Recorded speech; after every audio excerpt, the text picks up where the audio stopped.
Hayan na! Ang bilis ng GS Tech nangunguna ngayon sa arangkada. Subalit biglang bumulosok ang kulay blue-green na bangka. Team Doraemon, wow, grabe nilampasan pa ang dalawang bangka. Ang Team Jmar, hayan na! Kunti na lang maabutan na. Wow! Unbelievable! Nangunguna na ngayon ang Doraemon. Grabe talaga ang hagupit ng Doraemon. Nilampasan niya ang tatlong bangka sa hindi pa ito nakaabot sa unang boya. Ay grabe! Humahabol pa rin ang pride ng Dipolog City, ang Team GS Tech na sinakyan ni Jerry Love Maramara. At pangatlo, ang Team Jmar na sinasakyan ni Jevan Narawi. Pan-apat ang pride ng Parang Maguindanao.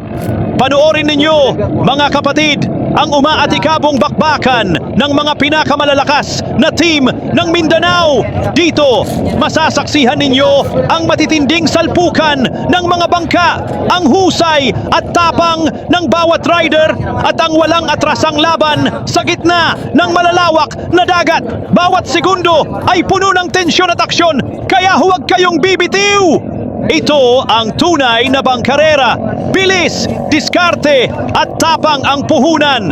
Manalo man o matalo, ang pinakamahalaga ay ang ligtas na pagtatapos ng bawat karera. Welcome sa Jack Daniel Sports. Tara na at samahan ninyo kami sa isa na namang makapigil hiningang bakbakan ng mga kampeon ng Mindanao. Nauunahan ngayon ang mga henete. Agoy Noy, ito na! Wow! Grabe! Ang bilis ng Doraemon. Kitang-kita ang bagsik nito at nahihirapan ngayon ang GS Tech nang makahabol sa Doraemon. Sino kaya sa apat na henete ng Doraemon ang nakasakay sa bangkang iyon? Kaibigan, may pag-asa pa kayang mahabol ng GS Tech ang Doraemon? May isang ikot pa mga kapatid. Nagsisimula pa lang ang tunay na labanan, pero ang Team Jmar ay bumabalik na para may nasira yata sa kanilang bangka. Ngayon patuloy pa rin ang Doraemon. One man down at tatlong bangka na lang ang naiwan ang tumatakbo. Patuloy pa rin ang pamamayani ng Team Doraemon, pero hindi pa rin naubusan ng lakas ang Team GS Tech. Papunta na sila sa huling dalawang boya at ang Doraemon paringang nangunguna.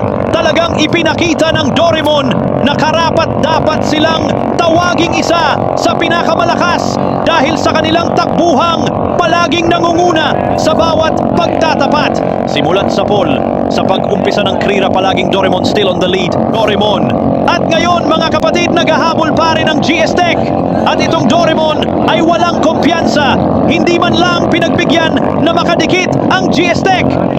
Hayaan na! Huling ikot na nag-Doraemon at humahabol ngayon ang GS Tech. Makakahabol kaya ang GS Tech o matatalo siya sa Team Doraemon? Ito na para maabutan na ng GS Tech si Doraemon. Kunti na lang. Sige, ay naku po. Hayan na nga bumubuelo na ang Doraemon. Wow, grabe, habang tumatagal mas lalong lumalakas ang takbo ng Doraemon. Pambihira ang husay ng mekanik at ang galing ng henete. Mga kapatid, maraming salamat sa inyong panunood at saga taga-suporta at tagahanga ng Team Doraemon.